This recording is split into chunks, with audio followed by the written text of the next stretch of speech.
Wargi Bandung kembali lagi di Ngariung Ngobrol Anak Negeri untuk Bandung. Bagi wargi Bandung yang belum menonton Ngariung episode sebelumnya, bisa langsung scroll YouTube channel Diskominfo Kota Bandung. Jangan lupa untuk di-like, komen, subscribe, dan di-share sebanyak-banyaknya. Nah, seperti biasa nih tentunya di Ngariung akan selalu menghadirkan narasumber yang akan berbagi informasi seputar Kota Bandung.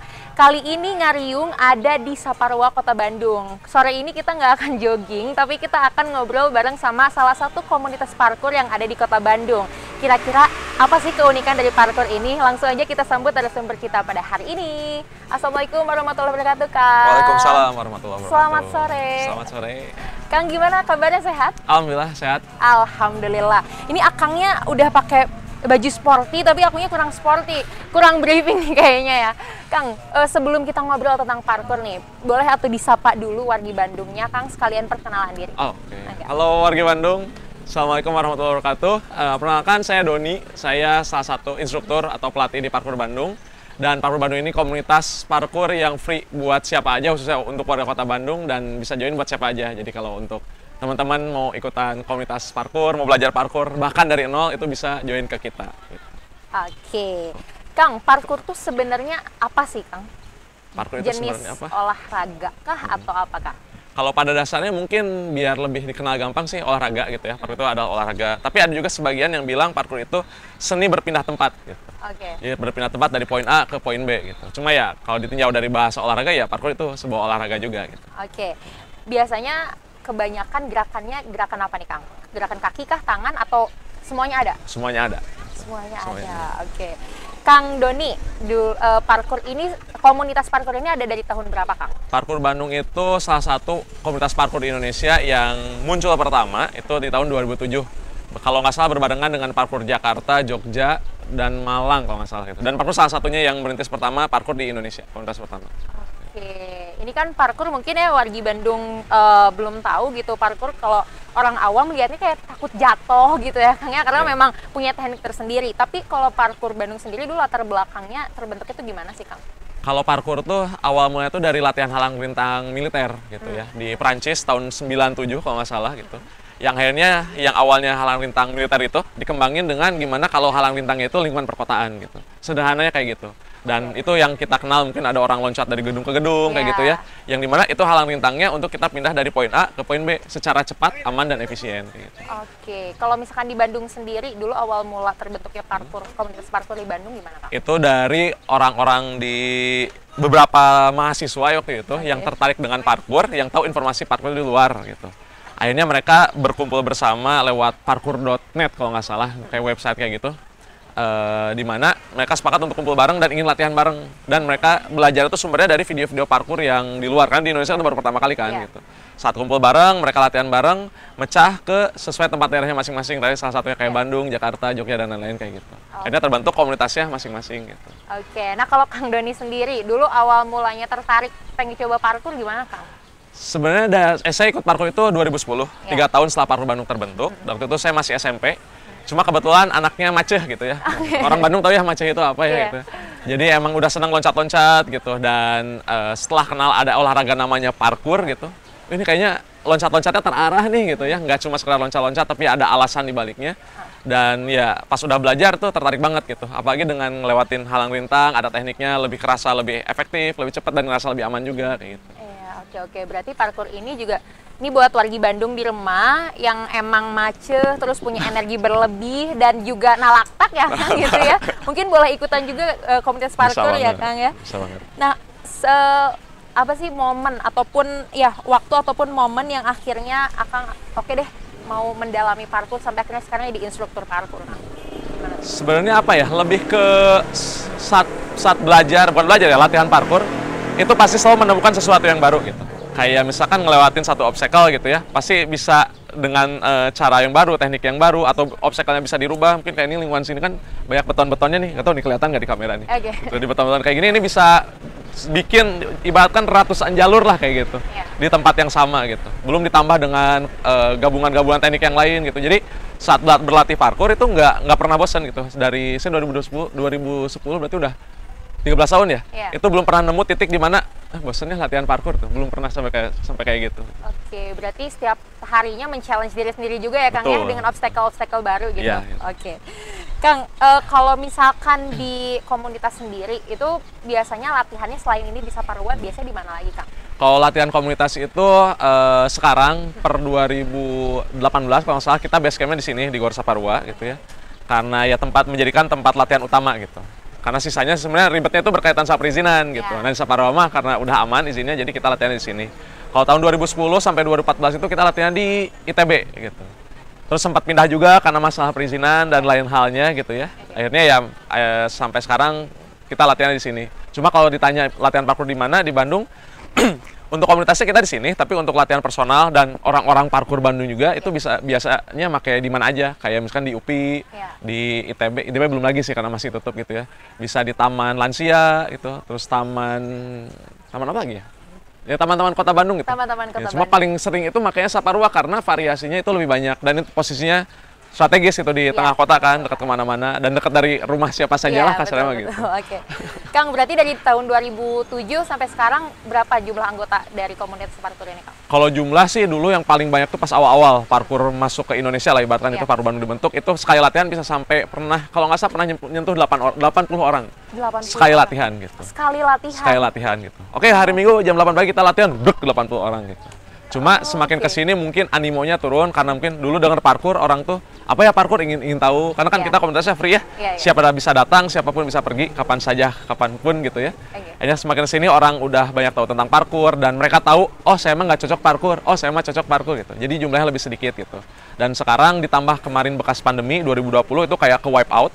Bukan di Bandung aja, hampir di semua kota di Indonesia. Akhirnya ya ibaratkan mati suri mulai dihidupin lagi dikit-dikit. Dan sekarang si peserta tuh kurang lebih di angka 20-an yang rutin latihan gitu di tiap hari Minggu itu. Oke. Kang, ini kan kalau misalkan bisa dibilang gerakannya cekatan gitu ya, terus ya agak palaur juga gitu ya ngelihat obstacle-obstacle-nya. Ini anggotanya ada perempuan juga nggak sih Kang? Perempuan atau ada. Jadi kita emang nggak parkour itu bukan olahraga laki-laki ya gitu. Jadi buat siapa aja. Perempuan itu ada, tapi kalau bisa dibilang apakah banyak ya sedikit sih perempuan gitu. Mungkin karena keterbatasan informasi gitu ya, kurang masuk informasi bahwa parkour tuh bisa loh untuk perempuan kayak gitu. Jadi ya kalau dibilang ada mungkin ada, cuma sekarang kayaknya sedikit banget sih gitu. Oke, tapi ada ya Kang ya? Sangat menanti sih kalau ada mah gitu, hayo sini gabung. Oke, kalau ada nih teteh-teteh di rumah bisa jadi panggelisna ya Kang ya? Oke, Kang, tadi kan juga latihan kalau misalkan base campnya emang di Saparua, tapi juga keliling di taman-taman Kota Bandung. Nah, menurut Akang sendiri untuk fasilitas di taman-taman tuh udah cukup memadai belum sih Kang? Kalau bicara fasilitas sih sebenarnya kalau jawaban iya dan tidak, saya pribadi lebih ke arah tidak gitu ya. Karena nggak ada taman khusus di Bandung yang dikhususkan ibaratkan untuk parkour gitu. Beda kayak di Jakarta, Jombang itu sama Padang kalau nggak salah. Mereka udah punya taman khusus parkour sendiri gitu. Walaupun memang secara fungsinya itu bisa buat siapa aja yang nggak harus yang parkour. Cuma secara dibentuknya ini untuk parkour gitu. Sama kayak di Jakarta tuh mereka rajin banget bikin event parkour karena mereka ibaratkan udah punya lahan sendiri gitu, tempat latihan sendiri. Kalau kita kan di sini ini beton-beton sebenarnya bukan punya parkour. Cuma kebetulan kita yang parkour bisa pakai kayak gitu. Oke. Nah, kalau Kang Doni sendiri nih dari tahun 2010 ya sampai dengan sekarang gitu. Apa sih Kang ada kejadian yang nggak bisa dilupain nggak sampai sekarang atau misal jatuh atau sampai ada insiden apa gitu? Kalau kejadian yang nggak bisa lupain sih biasa tentang cedera sih ya, tentang kecelakaan di parkour gitu. Masih nggak nyangka aja ternyata saat tadi banyak orang mikir parkour itu berbahaya, justru parkour itu adalah membuat diri kita tuh justru lebih aman dari situasi berbahaya gitu. Saat kita terjadi kecelakaan justru teknik parkour itu yang saya rasa nyelamatin diri saya gitu. Kayak misalkan tabrakan motor gitu ya, itu banyak banget cerita orang parkour yang tabrakan motor, dianya selamat tapi lawan yang tabrakannya malah celaka gitu. Jadi mungkin dari motornya jatuh langsung loncat, ada gitu. refleks tersendiri. Nah, sederhananya kayak gitu, ada refleks tersendiri dari gerakan parkour yang dia nggak sengaja dalam kutip ya secara nggak langsung dilatih juga di parkour gitu. Jadi ya orang lihatnya parkour itu bikin jatuh, bahaya. Justru yang udah mempelajari parkour mah enggak, justru parkour tuh pas jatuh jadi aman gitu. Oke, karena emang udah biasa melatih itu ya tadi ya Kang ya, refleks gitu betul, tadi. Betul. Oke Kang, selain momen yang nggak bisa dilupain tadi cedera, suka dukanya selama di parkour yang hampir 13 tahun tuh apa Kang? Kalau suka mah banyak kayaknya ya. Mungkin kalau dukanya tuh kalau udah diusir biasanya tuh gitu. Karena kan mungkin orang ngelihatnya ngapain sih itu loncat-loncat itu. Ini kursi diciptain buat duduk gitu. Untuk orang umum misalkan gitu ya, si kursi tribun. Tapi buat orang parkour kan ini bisa buat latihan. Nah, kadang-kadang karena miskom, belum paham tentang parkour itu apa gitu ya. Akhirnya kayak pernah diusir gitu saat lagi asik latihan gitu, sering nemu momen kayak gitu. Cuma kalau di Saparua udah enggak sih karena udah ada izinnya ya. Nah dulu awal-awal kan masih komunitasnya masih ibaratkan masih build lah ya kan. Nah kayak gitu. Ya itulah dukanya teh gitu, bukan suka duka-dukanya. Oke, Kang, selain dari obstacle-nya sendiri, ini kan Akang jadi instruktur. Ada juga nggak sih cerita unik juga sama yang dilatih gitu, yang awal mulanya dia pengen nyoba, susahnya apa sih ngelatih parkour?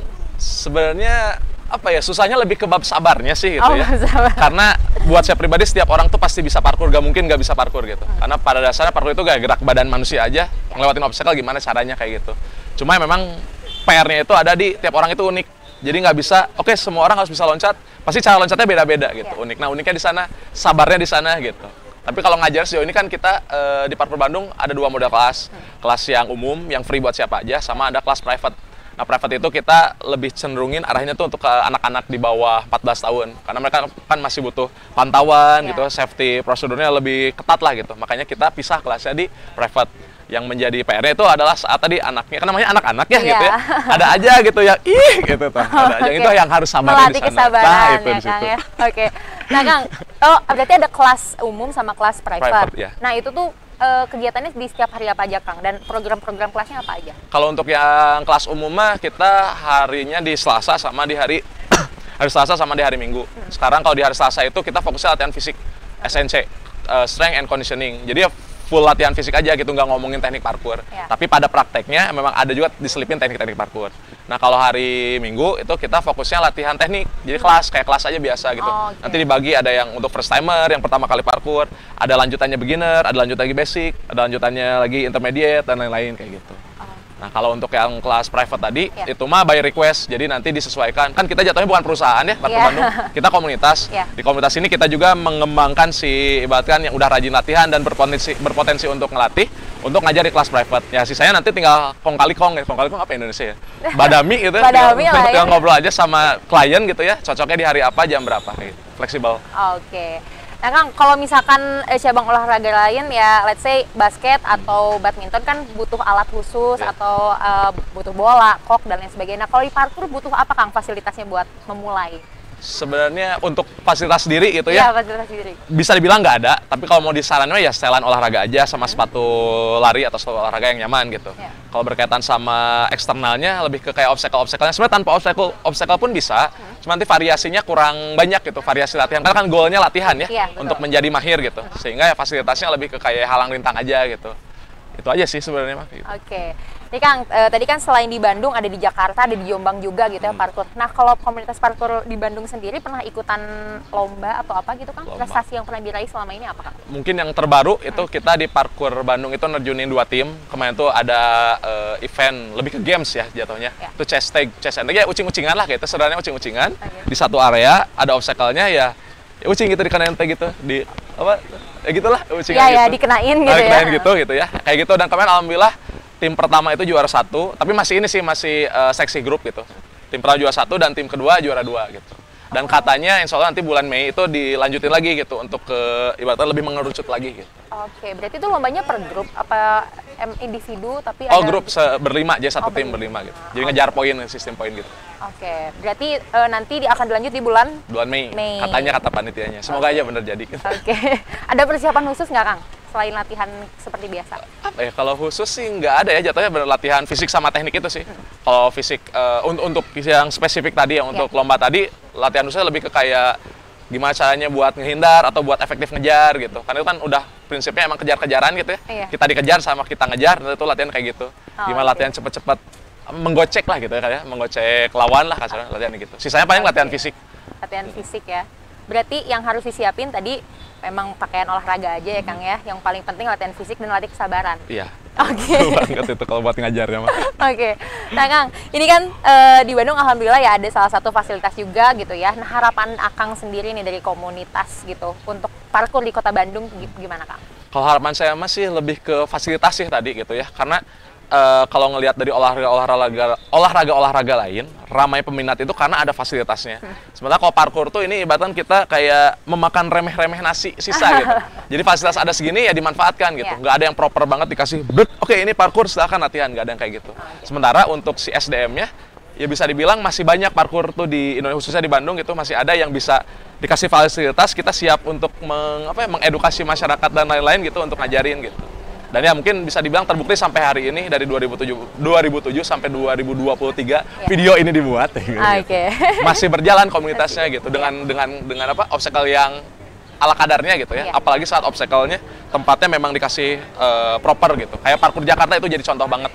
Saat mereka dikasih obstacle itu latihannya hidup banget gitu. Masyarakat tuh banyak yang datang buat gabung dari umur masih anak kecil sampai yang pernah saya ketemu waktu itu latihan bareng umurnya udah masuk 56 tahun kalau nggak salah. Latihan bareng di komunitas. Masih bisa, Kang? Masih bisa. Masya Allah. Oke, Kang, ini mungkin Akang Teteh di rumah pengen nggak ikutan atau pengen nyoba juga parkour nih, Kang. Gimana cara daftarnya, Kang? Cara daftarnya cukup tinggal datang aja sebenarnya pas lagi latihan, terus tanya ke instrukturnya gitu. Sederhana, Kang saya mau gabung, oke silakan langsung join gitu aja sebenarnya. Cuma mungkin kalau misalkan masih bingung informasinya kayak gimana gitu, apakah oke, saya tahu latihannya hari Minggu, tapi minggu ini ada latihan nggak sih gitu ya? Cukup aja di follow aja IG-nya Parkour Bandung, di IG-nya @pkbdg, itu bakal kita informasi. Di situ ada informasinya, dan setiap sebelum latihan kita bakal informasiin lewat story IG-nya gitu. Jadi bakal lebih pasti titiknya di mana gitu, di Saparwanya gitu. Seperti itu. Oke, tapi nanti pas baru mau mulai mah nggak akan langsung disuruh loncat-loncat ya? Bahkan gitu. Ya sama kayak betul, sama kayak sepak bola aja, nggak akan langsung disuruh syuting kan, belajar dribbling dulu, joggingnya dulu gitu. Basicnya dulu. Basicnya dulu, betul. Oke deh, itu wargi Bandung. Jadi buat wargi Bandung yang pengen ikutan parkour bisa langsung datang aja ke Saparua, atau kalau misalkan pengen tahu informasi lebih lanjut dan masih pengen nanya-nanya, bisa follow Instagramnya @pkbandung ya, Kang ya? PKBDG. Oh, PKBDG. Bisa langsung follow sekarang juga. Oke deh, Kang. Makasih banget, Kang, untuk waktunya. Semoga dengan fasilitas yang minimal bisa memaksimalkan prestasi ya, Kang ya. Amin. Oke, terima kasih Kang Doni. Sama-sama. Nah, wargi Bandung itu tadi perbincangan Teh Adel dengan Kang Doni selaku salah satu instruktur parkour di Kota Bandung. Jadi buat wargi Bandung yang mau ikutan ataupun mencoba cabang olahraga ini bisa langsung datang ke Saparua, dan ini juga salah satu wahana olahraga yang bisa melatih kesabaran juga. Mungkin Adel pamit undur diri, sampai jumpa di Ngariung episode selanjutnya.